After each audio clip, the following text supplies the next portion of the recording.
राजनीति हो या धर्म हो, आपने कभी भी युवाओं को लेके कोई भी दिशा निर्देश, सलाह या बलिदान नहीं देखा होगा। युवाओं को लेके आप कितना भी कहीं भी संसद, विधानसभा, प्रशासनिक सेवाएं, आपकी जितने भी सरकारी उपक्रम हैं, निजी उपक्रम हैं, वहाँ पर कुछ हिस्सों में युवाओं को लेकर उत्साह है, लेकिन नीति निर्धारण करने वाले लोग जो संसद और विधानसभाओं में बैठे हुए हैं, उन लोगों ने कभी भी युवाओं को लेकर कोई भी ऐसा काम नहीं किया। मेरा किसी से कोई व्यक्तिगत द्वेष या संपर्क नहीं रहा है। हालांकि मैं उत्तर प्रदेश के एक बहुत बड़े मीडिया हाउस में शुरुआती दौर में 3 साल के लगभग रहा हूँ, और मैंने देखा है कि मीडिया भी उसमें सही काम नहीं कर रही। आज कितना भी पैसा मीडिया में लोग ले रहे हैं, वो केवल कम्युनिकेशन स्किल है और कुछ नहीं। जितनी भी न्यूज़ चलाई जा रही हैं, वो न्यूज़ सारी थर्ड पार्टी मीन्स दूसरे सोर्सों से। अब रही बात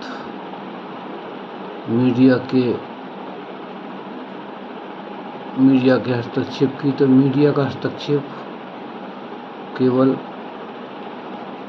मात्र अपनी जीविका और सैलरी निकालना होता है, बाकी समाज से कोई लेना देना नहीं होता। मैं जिस सीडी मीडिया में रहा हूँ वो प्रिंट मीडिया है। ये बात लगभग 89 से 90 के बीच, 89 से 91 के बीच की है, क्योंकि मैं मीडिया में किसी तरीके का संवाददाता नहीं था।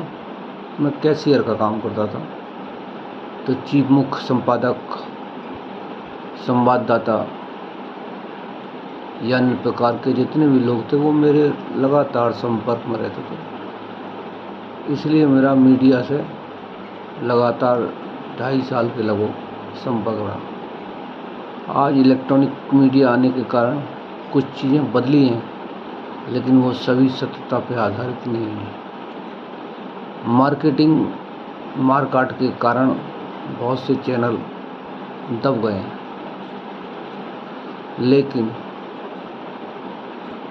एक समय था कि जब मीडिया एक ताकत हुआ करता था। और मैं ये राजनीतिक दलों को लेकर इतना ही कहूँगा, कांग्रेस ने 55 साल सत्ता संभाली है और पूरे देश में प्रशासनिक और शासनिक दोनों काम खूब अच्छे से किए हैं। क्योंकि मेरे नाना पूर्व रेल मंत्री, स्वतंत्रता सेनानी, कमला पत्र पार्टी के मित्र रहे हैं। ईमानदार नेताओं की कमी भाजपा में ही नहीं, कांग्रेस में भी नहीं है। ये वह लोग जानते हैं जिनके परिवार के लोग राजनीति में रहे हैं। राजनीति में मैं 2 बार प्रधानमंत्री कार्यालय गया हूँ। जिस समय चंद्रशेखर प्रधानमंत्री हुआ करते थे, उस समय की बात है। वह भी सरकारी नौकरी के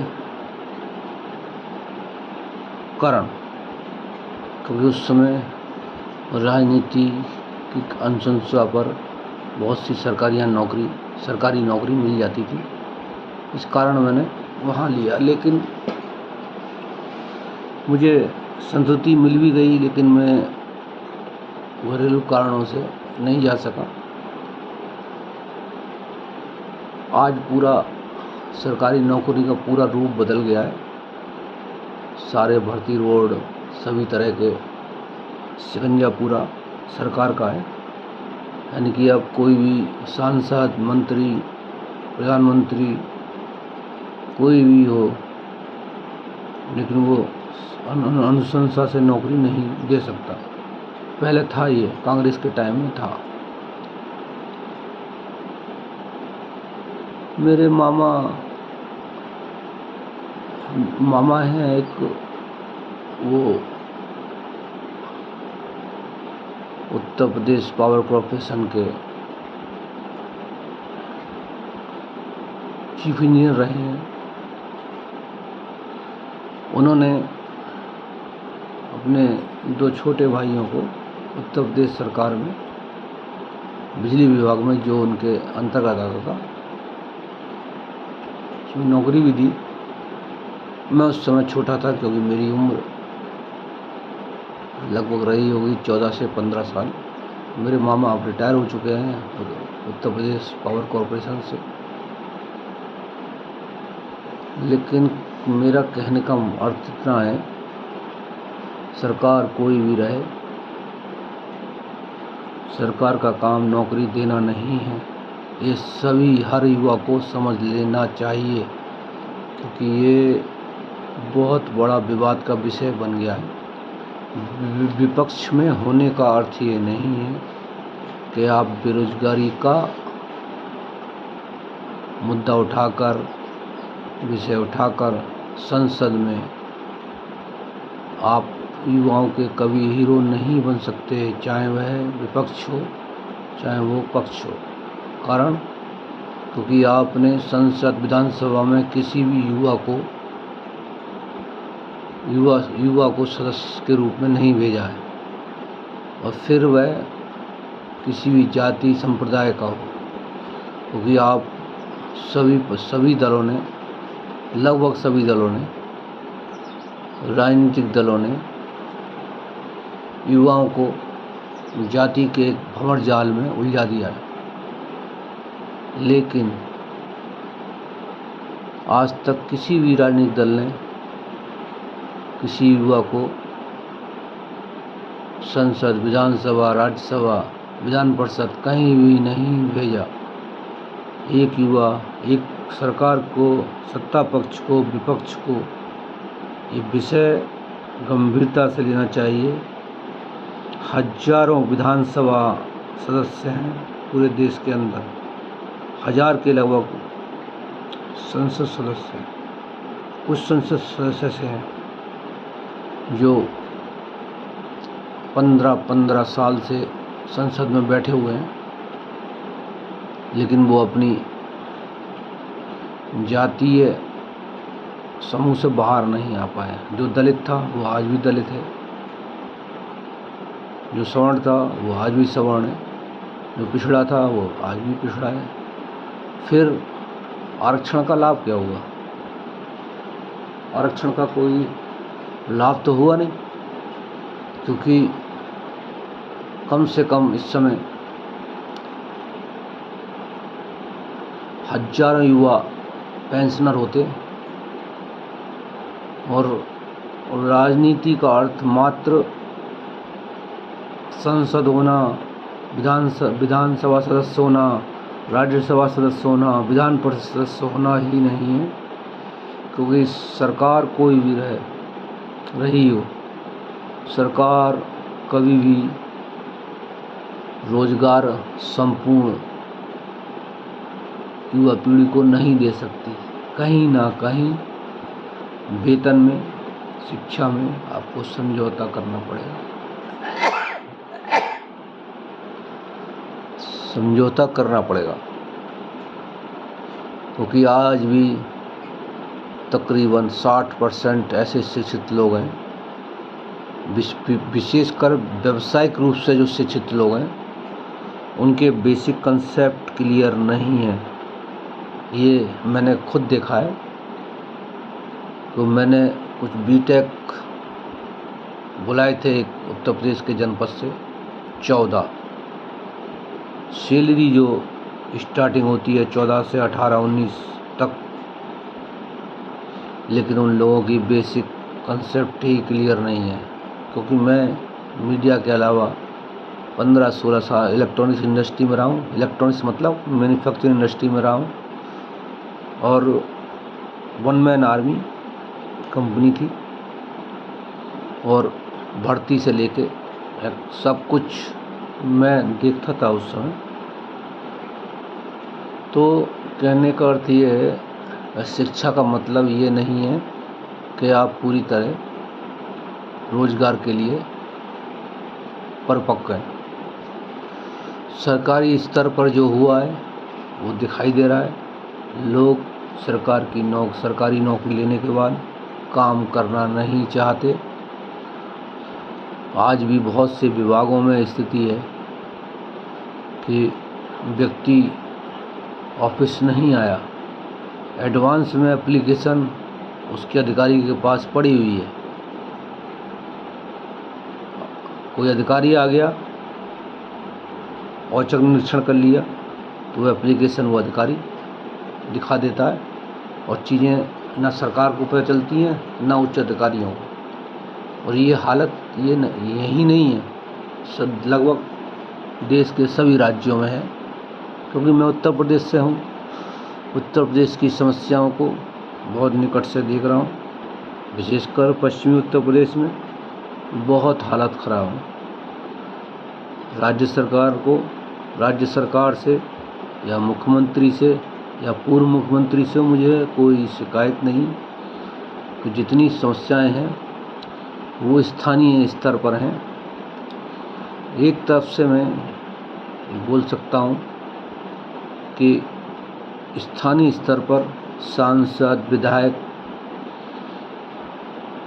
जितने भी सरकारी कर्मचारी संपर्क में हैं, राज्य सरकार को, केंद्र सरकार को एक जांच समिति बनानी चाहिए, और किसी भी तरीके से कोई भी जज या कोई न्यायिक अधिकारी इसका कोई मुखिया ना हो, संसद का सांसद हो, वरिष्ठ सांसद हो, वरिष्ठ विधानसभा सदस्य हो, वरिष्ठ विधान परिषद सदस्य हो, वरिष्ठ राज्यसभा सदस्य हो, वही होना चाहिए। क्योंकि बहुत सी चीज़ें आज भी हो रही हैं, ऐसा नहीं है कि हो नहीं रही, लेकिन वो कानूनी तरीके से हो रही हैं, वो लोगों को दिखती नहीं। राजनीति को लोगों ने एक वर्ग संदर्भ में निश्चित कर लिया है, फलानी जाति, फलाना धर्म, फलाना संप्रदाय। अरे भैया, राजनीति क्या है? राजनीति होती है सामूहिक। IPL क्रिकेट को लेकर संदर्भ में बोलूँगा, जब आप IPL देखते हो तो आप अपनी इच्छा अनुसार, अपनी भावनाओं, खेल कौशल को देखकर आप सब खिलाड़ियों को, टीम को फॉलो करते हो। राजनीति में भी यही होना चाहिए, लेकिन हो नहीं रहा। मैं बहुत से पूर्व में न्यायिक अधिकारियों ने फैसले लिए भ्रष्टाचार के संदर्भ में, किसी का नाम नहीं लेना चाहता मैं। भ्रष्टाचार की आपने सजा दी, पैसा कहाँ गया? आज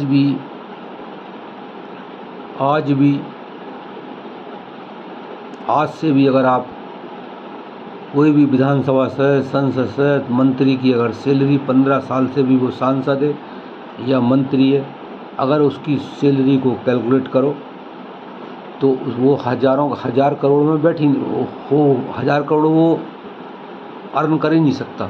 लेकिन नेताओं पे ये हजारों करोड़ क्यों है? संगठन में कांग्रेस को लेके मेरी शिकायत केवल इतनी है, विशेष करके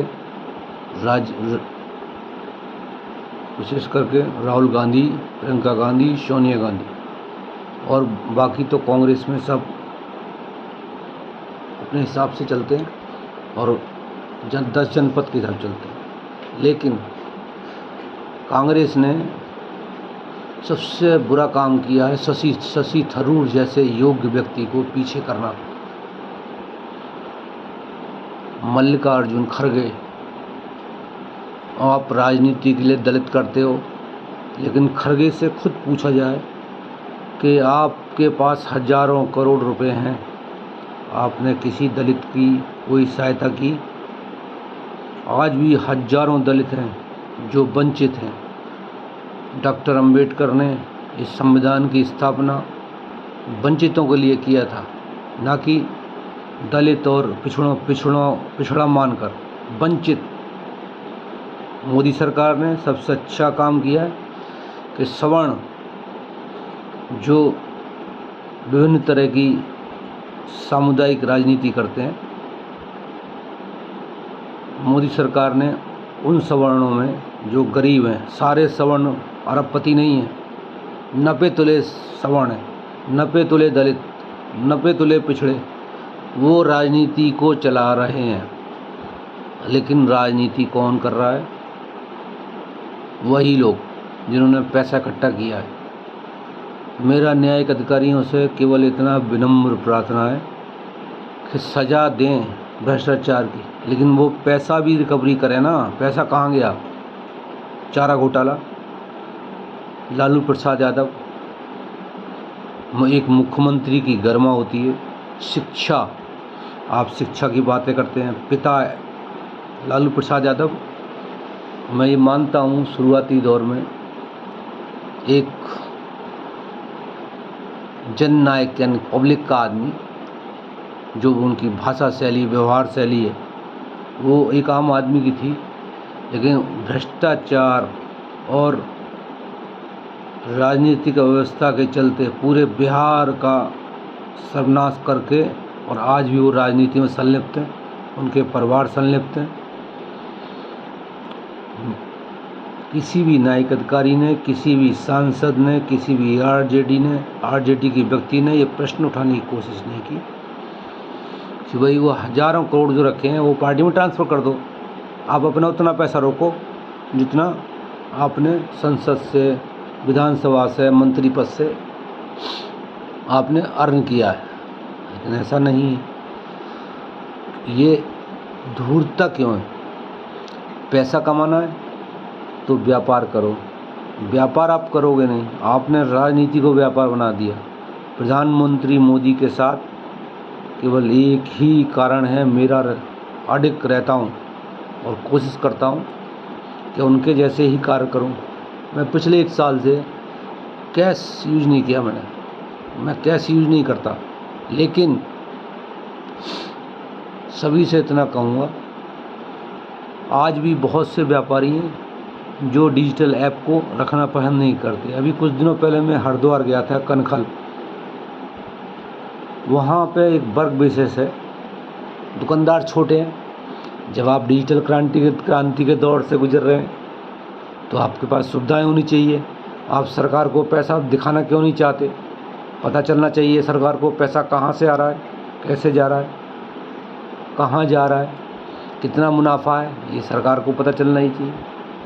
वहाँ पे कनखल में, जहाँ पे धार्मिक मनोदशा से लोग जाते हैं, धार्मिक स्थानों पर कम से कम महंगाई होनी चाहिए। लेकिन हरिद्वार में, ऋषिकेश में कोई भी पैरामीटर नहीं है सरकार के। मैंने इसको लेकर मुख्यमंत्री को एक मेल भी लिखी थी और लिखता रहता हूँ मैं।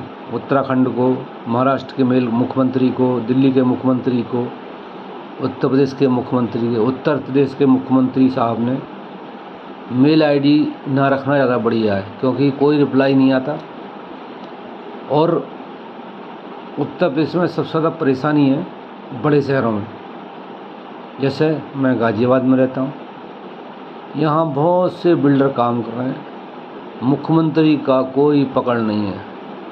शहरी विकास मंत्री अरविंद कुमार शर्मा, जिनको ब्राह्मण के नाम पर विधानसभा का चुनाव लड़ाया गया, मंत्रालय कौन से उन पर? बिजली मंत्रालय और शहरी विकास। अगर आप मेरे गाज़ियाबाद के, मैं वार्ड 42 में रहता हूँ, आप देखेंगे रोडों का बुरा हाल है। कारण बिल्डर और स्थानीय निकायों के बीच में कोई कम्युनिकेशन नहीं है। कोई कम्युनिकेशन नहीं है।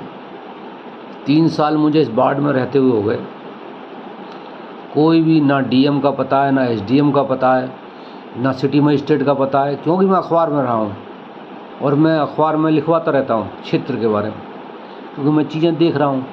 पूरे पूरे वार्ड 42 में कहीं सीवर लाइन नहीं, कहीं रोड नहीं है, कहीं स्ट्रीट लाइट नहीं है। बुरा हाल, मतलब इतनी अव्यवस्था उत्तर प्रदेश में मात्र मुझे गाज़ियाबाद, क्योंकि मैं और कहीं जाता नहीं हूँ, गाज़ियाबाद में दिख रही है। और मैं लगातार लिख रहा हूँ। शहरी विकास मंत्री उत्तर प्रदेश, शहरी विकास मंत्री भारत सरकार, आप ये लगा लीजिए कोई सुनने वाला नहीं है। मेरी मेल गई हुई हैं, सोशल मीडिया पे जो हैंडलर हैं वो पेड हैं, सैलरी ली, उनका काम, उन्हें कोई मतलब नहीं है रिप्लाई देना है नहीं देना। केवल संगठन के लोग या मंत्री से जुड़े लोग मेल करते होंगे तो वो रिप्लाई देते होंगे, लेकिन बाकी जो है लाखों मुख्यमंत्री कार्यालय में कॉल सेंटर बनाया गया। 3 साल हो गए, मेरी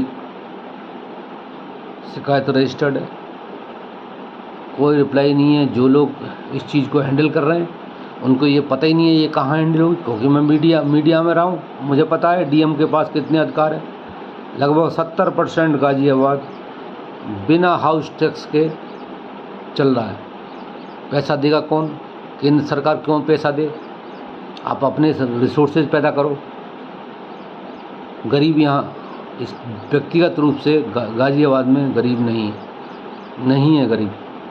झूठ, सरासर झूठ, क्योंकि गरीब इन व्यापारिक शहरों में, चाहे दिल्ली हो, गुड़गांव हो, नोएडा हो, ग्रेटर नोएडा हो, फरीदाबाद हो, अगर आप यहाँ पे गरीब बन रहे हैं तो ये सीधा सा मानना है कि आप या तो काम करना नहीं चाहते या आपकी काम करने की इच्छा नहीं।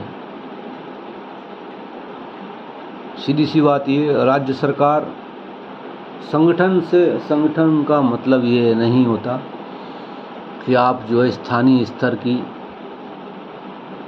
स्तर पर अपनी पकड़ मजबूत। मुख्यमंत्री का काम है संगठन के द्वारा, अपनी स्थानीय गुप्तचर यूनिट के द्वारा, पुलिस पेट्रोल कारों के द्वारा पूरा फीडबैक ले, मुख्य सचिव के द्वारा, डीएम के द्वारा, सब चीज़ें सबको पता है, क्योंकि पुलिस पेट्रोल कार लगभग घूमती रहती है। वो दौरा अखिलेश यादव का हो, योगी जी का हो, मायावती का हो, ये 3 लोग उत्तर प्रदेश की राजनीति में मुख्य रूप से मुखर रहे हैं। लेकिन उत्तर प्रदेश में गुंडागर्दी ख़त्म करने में योगी जी को लाख लाख धन्यवाद। कोई गुंडाई तो थी, अखिलेश के साथ परेशानी कुछ और है। अहंकार, भाषा अहंकार, व्यवहार का अहंकार, आपका शारीरिक जो प्रभाव होता है उस पर अहंकार, इन चीज़ों से अखिलेश को बाहर जाना पड़ा। सांप्रदायिक राजनीति से आप खुद सांप्रदायिक हो चुके हो अखिलेश यादव, आपको सांप्रदायिक राजनीति से बाहर आना चाहिए। बहुत संभावना है। मायावती इस राज्य में एक ऐसी नेता है जिन्होंने कभी भी कोई ऐसा व्यवहार, कोई भी ऐसा प्रेस ब्रीफिंग में कभी कोई ऐसा शब्द नहीं बोले जो संप्रदाय विरोधी हो, राष्ट्र विरोधी हो। कोई भी आप उठा के देख लीजिए। लेकिन क्योंकि दलित राजनीति पूरी तरह अपहरण कर ली गई है। अपहरण मतलब जिन लोगों ने आरक्षण के नाम पर नौकरी पाई, जब तक मायावती सत्ता में थी, मायावती के साथ रहे, मायावती सत्ता से बाहर आई, अखिलेश के साथ चले गए, या जो है अन्य भाजपा, कांग्रेस, इनके साथ रहे। लेकिन जो वंचित दलित, वंचित पिछड़ा, वंचित सवर्ण, डॉक्टर अंबेडकर की जो संवेदना थी वो वंचित शब्द से है, जाति से नहीं है। जो लोग भी इस शब्द का प्रयोग सही तरीके से नहीं कर रहे हैं, आरक्षण का अर्थ है वंचित। आपने क्या किया, सवर्ण, मैं अब दलितों में बोलता हूँ, सवर्ण दलित। मैं ऐसे बहुत से अपने लोगों को जानता हूँ जो दलित हैं और संपन्न हैं, लेकिन वो किसी गरीब दलित के साथ बैठना पसंद नहीं करते, उसकी बात सुनना पसंद नहीं करते। यही लगभग पिछड़ों में है। सत्ता के साथ, राजनीतिक ताकत के साथ अहंकार हो जाता है, होना चाहिए, लेकिन आप जनता से दूर मत जाओ। ये जनता है, जनता, आपको ये जानकारी होनी चाहिए। यही अहंकार इंदिरा जी को हुआ था। राजनारायण जैसे व्यक्ति, समाजवादी नेता, आप बातें कितनी भी करो समाजवाद की, समाजवाद है ही नहीं। समाजवाद का अर्थ है समग्र, समग्र का अर्थ है संप्रदाय से दूर, जाति से दूर। ये है समग्रता। आप समग्रता पे बात ही नहीं कर रहे, आप राजनीति कर रहे हो फिजूल की। संबल, मेरे परदादा खुद संबल के थे, मुझे नहीं पता वो संबल से क्यों, मैं अब अलीगढ़ रहता था, निकट अतरौली, काम और व्यापार के सिलसिले में मैं गाज़ियाबाद में आ गया। अखिलेश की सत्ता देखिए, अखिलेश की, मुझे पता है सत्ता विहीन होने का कारण क्या है। मुझे सत्ता, क्योंकि अखिलेश यादव उस चीज़ पे काम ही नहीं कर रहे हैं। वो केवल जो राजनीति का शिखर होता है उस पर बैठ के नीचे की राजनीति नहीं कर रहे हैं। पीडीए बनाया, क्या हुआ? कुछ नहीं हुआ। आप संसद में 37 सीट लेके गए, उससे क्या होगा? देश की सत्ता आपको नहीं मिलेगी। ज़्यादा क्या होगा? आपको मंत्री पद मिल जाएगा। आप मोदी जी का विरोध क्यों कर रहे हैं? क्योंकि पिछले 25 साल से, मेरी एज करीब 61 से 62 साल है, मोदी जी को मैं पिछले 20 साल से मैं लगभग लगातार पढ़ रहा हूँ, सुन रहा हूँ।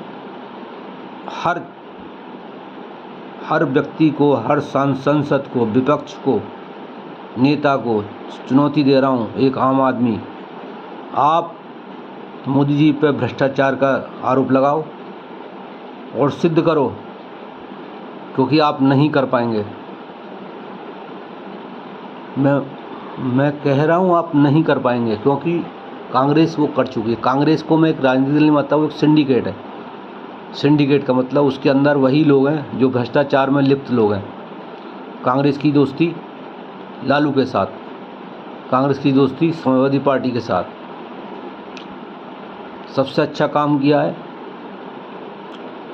ओवैसी ने, कांग्रेस से हमेशा दूरी।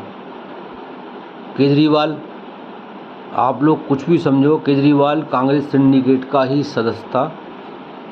वो, क्योंकि इस देश की पब्लिक ना राजनीति को इतनी बारीकी से पढ़ती है ना, कोई नहीं पढ़ सकता। नेता भी बेकार हैं पब्लिक के सामने, क्योंकि आप प्रधानमंत्री मोदी के इम्प्रेशन को ख़राब नहीं कर सकते, आप ख़त्म नहीं कर सकते। क्योंकि मैं 61 साल का हूँ, मुझे कोई 1 करोड़ में नहीं खरीद सकता भाई। चैलेंज कर रहा हूँ, चैलेंज। कंगला हूँ, पैसे नहीं है मेरे पास, मुझे कोई खरीद नहीं सकता। योगी जी, मोदी जी राजनीति में सबसे, जितने भी प्रशासनिक लोग आए हैं, आर.के. सिंह आए थे, ऊर्जा मंत्री, केंद्रीय ऊर्जा मंत्री, सुब्रह्मण्यम जयशंकर, जिनको मैं जानता नहीं हूँ। आप बॉडी, पर्सनैलिटी, एक्टिविटीज़ से अंदाज़ा ला सकते हैं उस व्यक्ति ने मोदी जी के साथ रहते हुए वैदेशिक मामलों में देश को कहीं से कहीं पहुंचा दिया। गडकरी जी बढ़िया काम कर रहे हैं, लेकिन उनके अंदर एक परेशानी है। वो परेशानी मुझे दिख रही है, मेरे जैसे बहुत से लोगों को दिख रही है। आप अटल जी के टाइम पर मंत्री रहे, गडकरी जी की बात कर रहा हूँ मैं। आप अटल जी के टाइम पे मंत्री रहे, आप भाजपा अध्यक्ष रहे, आप पब्लिक के कनेक्ट ही नहीं हो पाए कभी। क्योंकि आप पब्लिक लीडर नहीं, आप एक एरिया के लीडर हो, नागपुर के। ठीक है। राजनीति में इम्प्रेशन, लोग वो भी स्थायी इम्प्रेशन। राजनीति में आपको स्थायी इम्प्रेशन बनाना पड़ेगा। आप काम कितने कर रहे हो, और गडकरी जी की बात कर रहा हूँ, काम दिखाई दे रहे हैं, लेकिन आपका दूसरी तरफ परेशानी भी दिखाई दे रही है। आप काम कितना भी करो, लेकिन राजनीति में स्थायी इम्प्रेशन, आपकी जो परेशानी है सबको दिख रही है। आप बहुत बढ़िया काम कर रहे हैं, किसी को कोई शिकायत नहीं है, लेकिन राजनीति में धैर्य सबसे बड़ा गुण है। आप उससे धार्मिक रूप से देख लीजिए, जिस व्यक्ति ने धैर्य खोया है वो व्यक्ति या तो राजनीति से गायब हो गया, या उसे पब्लिक गायब कर देती है। प्रधानमंत्री मोदी के साथ किस हर व्यक्ति ने उल्टा सीधा सब कुछ बोला है, लेकिन 75 साल के हो जाएंगे, अगले व्यक्ति ने कभी पलट के जवाब नहीं दिया, कोई FIR नहीं कराई। नहीं तो प्रधानमंत्री संवैधानिक पद है, बड़ा पद है, सत्ता उनके हाथ में है, बहुत कुछ कर सकते हैं, लेकिन किसी से कोई बदल नहीं। यही स्थिति न्यायिक अधिकारियों की। भाई आपको बाकी कुछ नहीं दिखाई दे रहा, आप क्यों संसद के कामों में टांग अड़ा रहे हैं? संसद का जो काम है वो संसद जवाब देगी, पब्लिक जवाब देगी। आप वक्फ की सुनवाई ही क्यों कर रहे हैं? संसद से बड़ा कुछ नहीं है, क्योंकि वो पब्लिक की अदालत है। आप एक तनखैया न्यायिक अधिकारियों को तनखैया, आप कुछ नहीं कर सकते।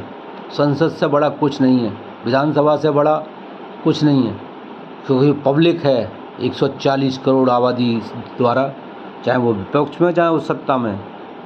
विपक्ष कमेटी बनाओ, जांच करो। जब सब कुछ संसद से चर्चा होने के बाद, बहस होने के बाद, कमेटी ने जो सुधार करने थे वो सुधार करने के बाद जब कानून पेश हो गया, तो सुप्रीम कोर्ट का क्या मतलब, क्या लेना देना वक्फ से? और फिर वक्फ का अभी क्यों शोर मच रहा है? होना चाहिए था। वक्फ का ऑर्गेनाइजेशन कहीं नहीं है। किसी मुस्लिम कंट्री में चले जाओ, किसी भी मुस्लिम कंट्री में चले जाओ, वक्फ जैसा संगठन नहीं है। आपको किसी भी मुस्लिम देश में वक्फ जैसा नहीं मिलेगा। दूसरा, प्रधानमंत्री जी ने जो बोला है वो बिल्कुल सच है, क्योंकि कुछ लोगों को परेशानी हो रही है, क्योंकि वही स्थिति है जैसे दलितों में, पिछड़ों में, वंचित और दलित, पिछड़ों या सवर्ण, जो वंचित लोग हैं उनकी आवाज़ कौन उठाएगा? क्योंकि ये मुनाफे का सौदा है, सुविधाओं का सौदा है। इसलिए माननीय न्यायाधीश से मैं इतना ही कहूँगा, ये वक्फ संसद से मत उलझो। संसद पब्लिक की सुप्रीम कोर्ट है। वकील पैसे लेते हैं और ये होता रहा है। वकीलों का काम है, कभी किसी वकील ने किसी जूनियर वकील को आगे बढ़ाया? नहीं बढ़ाते। लाखों केस पेंडिंग पड़े हैं। संसद की ये ड्यूटी बनती है कि कोर्ट से पूछे कि भैया तुम ये बाकी तुम रेट दायर क्यों कर रहे हो, ये रेट जो एक्सेप्ट क्यों कर रहे हो? कोई चुनौती दे रहा है, एक्सेप्ट क्यों कर रहे हो? तुम्हारे पास तो पहले से इतने काम पेंडिंग है। तुम राजनीति से जुड़ी हुई चीज़ों को एक्सेप्ट कर रहे हो, स्वीकार कर रहे हो, बहस कर रहे हो, टाइम ख़राब कर रहे हो। केस जो लंबित हैं वो पड़े हुए हैं। क्या हुआ? कल को संसद न्यायिक अधिकारियों से पूछे कि जब आपने पूर्व मुख्यमंत्री लालू प्रसाद यादव को चारा घोटाले में सज़ा दी, पैसा कहाँ है? पैसा लाओ, जांच कमेटी बनाओ। अखिलेश पे चार्ज लगे गोमती रिवर फंड के, एक आदमी को बलि बना दी, काम ख़त्म। नहीं, अब जांच समिति बनाओ, पैसे की चेन देखो, पैसा कहीं भागता नहीं है, पैसा सारा देश के अंदर है। और ये सरकार की भी जिम्मेदारी है, ये इनकम टैक्स की जिम्मेदारी है, ED की जिम्मेदारी है, CBI की जिम्मेदारी है। जो भी जांच एजेंसी काम कर रही है उनसे जवाब मांगा जाए। पैसे की चेन लाओ। सर न्यायालय क्या कर रहा है? न्यायालय सज़ा दे रहा है, लेकिन न्यायालय भी राष्ट्रपति, महामहिम राष्ट्रपति, महामहिम उपराष्ट्रपति का जवाब मांगे न्यायिक अधिकारियों से कि बताओ पैसा कहाँ है। 8-8 हज़ार करोड़ रुपए एक नेता लेके बैठा हुआ है, पूरी ज़िंदगी का राजनीति करेगा तब जो 8 हज़ार करोड़ इकट्ठे नहीं होंगे। कहाँ से पैसे आ रहे हैं? नोटबंदी आने से परेशानी सबसे ज़्यादा राजनीतिक दलों को हुई है। मैं ये नहीं कह रहा भाजपा छूती है, लेकिन उसका पैसा सब संगठन के अंदर है, किसी व्यक्तिगत रूप से कोई पैसे वाला नहीं है। बहुत लोग परेशान रहते हैं, अमित शाह उनके लड़के को लेकर, ये तुम्हारे बाप ने क्या किया, तुम्हें पैदा किया, ढंग से पढ़ाया तो तुम्हारी एबिलिटी कहाँ है? क्योंकि वो पैसे से जिस तरीके से युवा पढ़ रहे हैं उसकी परेशानी दिखाई दे रही है। इसलिए मैं सभी से ये प्रार्थना कहूँगा कि राजनीतिक दलों पे दबाव बनाएं कि युवाओं को आगे बढ़ाएं। कुछ युवा हैं देश के अंदर, हर दल में हैं, पीछे लगा रखे हैं दड़ी बिछाने के लिए। क्यों लगा रहे हो दड़ी? 70 साल 75 साल का आदमी क्यों मंत्री बनेगा? आप बनो, युवाओं को आवाज़ उठाओ, युवाओं की आवाज़ उठाओ आप, क्योंकि आप बटे हुए हो। युवाओं से विशेष अपील है कि जिन लोगों को पेंशन देनी चाहिए थी वो युवाओं को पेंशन दे रहे हैं। पेंशन तो है ही नहीं, पेंशन युवा जो है, युवाओं पर लाठी भांजी जा रही है। नौकरियां, सरकारी नौकरी इतनी नहीं है, निजी क्षेत्र में ही जाना पड़ेगा। निजी क्षेत्र के अलावा कोई ऑल्टरनेट नहीं है। अंबानी को लेकर जिन लोगों ने भी मूर्खतापूर्ण हरकतें की थी, अंबानी अडानी, अरे भाई अंबानी अडानी अभी पैदा हुआ है, उनके काम देखो। मैं फेवर नहीं कर रहा हूँ, काम देखो। कैपिटलिस्ट जितने पूरे विश्व में एक समय था साम्यवाद छाया, साम्यवाद मतलब कम्युनिस्ट, उसके बाद समाजवाद छाया। समाजवाद में भ्रष्टाचार ने पकड़ लिया। जेपी के लोगों ने भ्रष्टाचार किया, जो लोग अपने को जेपी को नेता मानते हैं, और भ्रष्टाचार दिखाई दे रहा है। पब्लिक भी राज्य स्तर पर देख रहा हूँ, जातीय स्तर पर जिस तरीके से पीछे जिंदाबाद जिंदाबाद, क्या मतलब जिंदाबाद?